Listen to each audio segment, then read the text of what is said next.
શું પરદેશથી લાવેલી એક નાનકડી ભેટ તમારા આખા પરિવાર માટે જેલની સજા કે લાખાનો દંડનું કારણ બની શકે છે? વર્ષોના વાણા વીત્યા પછી જ્યારે તમે માતૃભૂમિની માટીને ચૂમવા આતુર હોવ, ત્યારે એરપોર્ટના એ અંધારા ખૂણે તમારી એક નાનકડી ભૂલ કઈ રીતે આખી ખુશીને માતમમાં ફેરવી શકે? દિલ્હી એરપોર્ટ પર સર્જાયેલી એ રહસ્યમય ખામી અને કસ્ટમ્સના એવા નવા નિયમો જે તમારી જાણ બહાર બદલાઈ ગયા છે, તે તમારા સપનાના પ્રવાસને કઈ રીતે રોકી દેશે? સાવધાન રહેજો, કારણ કે માર્ચ 2026ના આ નવા કાયદાઓ જાણ્યા વગર અમેરિકાથી ભારતની ધરતી પર પગ મૂકવો એ જોખમથી ખાલી નથી. ભારત પરત ફરી રહેલા તમામ મુસાફરો અને ખાસ કરીને અમેરિકા કે ખાડી દેશો એટલે કે જીસીસી દેશોમાંથી આવતા આપણા એનઆરઆઈ ભાઈ બહેનો માટે અત્યંત મહત્વના સમાચાર છે. દિલ્હીના ઇન્દિરા ગાંધી આંતરરાષ્ટ્રીય એરપોર્ટ પર અત્યારે મોટી ચહેલપહેલ મચી છે, કારણ કે ત્યાંનો ત્રીજો રનવે 25 ફેબ્રુઆરી 2026થી 25 મે 2026 સુધી એટલે કે પૂરા 3 મહિના માટે જાળવણી માટે બંધ કરી દેવામાં આવ્યો છે. આ ફેરફારના કારણે ફ્લાઇટના સમયપત્રકમાં 15% જેટલો વિલંબ થવાની પૂરેપૂરી શક્યતા છે અને ઘણી ફ્લાઇટ રદ પણ થઈ શકે છે. જો તમારી કનેક્ટિંગ ફ્લાઇટ હોય તો તમારે 2 થી 3 કલાકનો વધારાનો સમય રાખવો પડે, જેથી તમે મુશ્કેલીમાં ન મુકાવ. આ સાથે જ યુનિયન બજેટ 2026માં કસ્ટમ્સ ડ્યુટી ફ્રી લિમિટમાં ઐતિહાસિક વધારો કરવામાં આવ્યો છે, જે 2 ફેબ્રુઆરી 2026થી અમલી છે.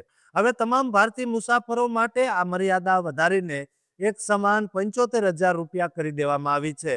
પહેલા આમાં સ્ત્રી અને પુરુષ વચ્ચે તફાવત હતો, પણ હવે લિંગ આધારિત ભેદભાવ હટાવીને સૌ માટે 75,000 રૂપિયાની મર્યાદા નક્કી કરાઈ છે. જ્યારે વિદેશી પ્રવાસીઓ માટે આ મર્યાદા 15,000થી વધારીને 25,000 કરી દેવામાં આવી છે. આ મર્યાદામાં તમે નવા મોબાઈલ, લેપટોપ કે કપડાં લાવી શકો છો. સોના અને ઘરેણાં માટેના નિયમો અલગ છે, જેમાં મહિલાઓ 40 ગ્રામ સુધીનું સોનું જેની કિંમત 2 લાખથી વધુ ન હોય અને પુરુષો 20 ગ્રામ સોનું જેની કિંમત 1 લાખથી વધુ ન હોય તે ડ્યુટી વગર લાવી શકે છે. જો તમારી પાસે આ મર્યાદાથી વધુ સોનું હશે તો તમારે 12.5% ડ્યુટી અને જીએસટી ભરવો પડશે. ખાસ કરીને દુબઈ, કતાર કે ઓમાનથી આવતા લોકો પાસે મોંઘા આઈફોન કે ઇલેક્ટ્રોનિક્સ વસ્તુઓ હોવાના કારણે એરપોર્ટ પર કડક તપાસ થઈ રહી છે. જો તમે તમારી વસ્તુઓ કસ્ટમમાં જાહેર નહીં કરો અને ગ્રીન ચેનલથી નીકળવાનો પ્રયત્ન કરશો તો તમારી વસ્તુ જપ્ત થઈ શકે છે અને 1 થી 5 લાખ રૂપિયા સુધીનો દંડ પણ થઈ શકે છે. ગંભીર કિસ્સાઓમાં 3 મહિના સુધીની જેલની સજાની જોગવાઈ પણ રાખવામાં આવી છે. યાદ રાખજો કે કસ્ટમ ડ્યુટી ભરવા માટે તમારે એરપોર્ટ પર રોકડ રાખવી જરૂરી છે, કારણ કે ઘણીવાર એટીએમ સુધી પહોંચવામાં મુશ્કેલી પડી શકે છે. તમારી પાસે રહેલી દરેક વસ્તુના અસલી બિલ સાથે રાખવા હિતાવહ છે, જેથી કોઈ પણ વિવાદ વગર તમે કસ્ટમ ક્લિયરન્સ મેળવી શકો.